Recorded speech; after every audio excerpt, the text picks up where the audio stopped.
நாட்டின் பல பகுதிகளில் தொடர்ந்து மழையுடன் கூடிய சீரற்ற வானிலையே நிலவுகின்றது. கொழும்பையும் அதனை சூழ உள்ள பகுதிகளிலும் இன்று காலை முதல் மழை பெய்து வருகின்றது. இன்றைய வானிலை தொடர்பில் அறிந்து கொள்வதற்காக வளிமண்டலவியல் திணைக்களத்தின் வானிலை அதிகாரி முகமது சாலிஹுடன் நாம் நேரடியாக தொடர்பை ஏற்படுத்துகின்றோம். வணக்கம். வணக்கம்.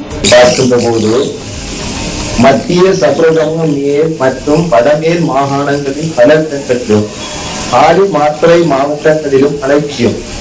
பிற்பகல் அல்லது மாலை வேளைகளில் தெற்கு உப மாகாணங்களின் அதற்கங்களில் கூடிய மழை விருத்தியடையும். கூடிய மழை பெய்கின்ற வேளைகளில் பலத்த காற்று மின்னல் தாக்கங்களை ஏற்படுத்தும். இவ்வாறு மின்னல் தாக்கங்கள் ஏற்படுகின்ற வேளைகளில் பொதுமக்கள் மிகவும் அவதானத்துடன் செயற்படுமாறு கேட்டுக் கொள்ளப்படுகின்றனர். கடல் பிராந்தியங்களை பொறுத்தவரையில் கிழக்கு மற்றும் தெற்கு கரையோரத்துக்கு அப்பாலுள்ள ஆழமற்ற கடல் பிரதேசங்களில் இடைக்கிடையே மழை அல்லது இடியுடன் கூடிய மழை பெய்யக்கூடும். நாட்டை சூழவுள்ள ஏனைய கடற்பிரதேசங்களில் பல இடங்களிலும் மழை பெய்யக்கூடும். காற்று கடற்பிராந்தியங்களில் மேற்கு திசையிலிருந்து மணித்தியாலத்துக்கு 20 முதல் 40 கிலோமீட்டர் வேகத்தில் வீசும்.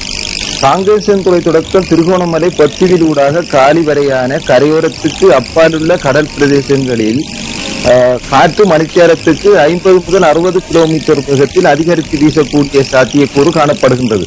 இவ்வாறு காற்று அதிகரித்து வீசக்கூடிய சந்தர்ப்பங்களில் குறிப்பிட்ட கடல் பிரதேசங்கள் கொந்தளிப்பாகவும் காணப்படும். பொதுவாக ஏனைய கடற்பிரதேசங்கள் கொந்தளிப்பாக காணப்படாத போதிலும் இடியுடன் கூடிய மழை பெய்கின்ற வேளைகளில் கொந்தளிப்பாக காணப்படலாம்.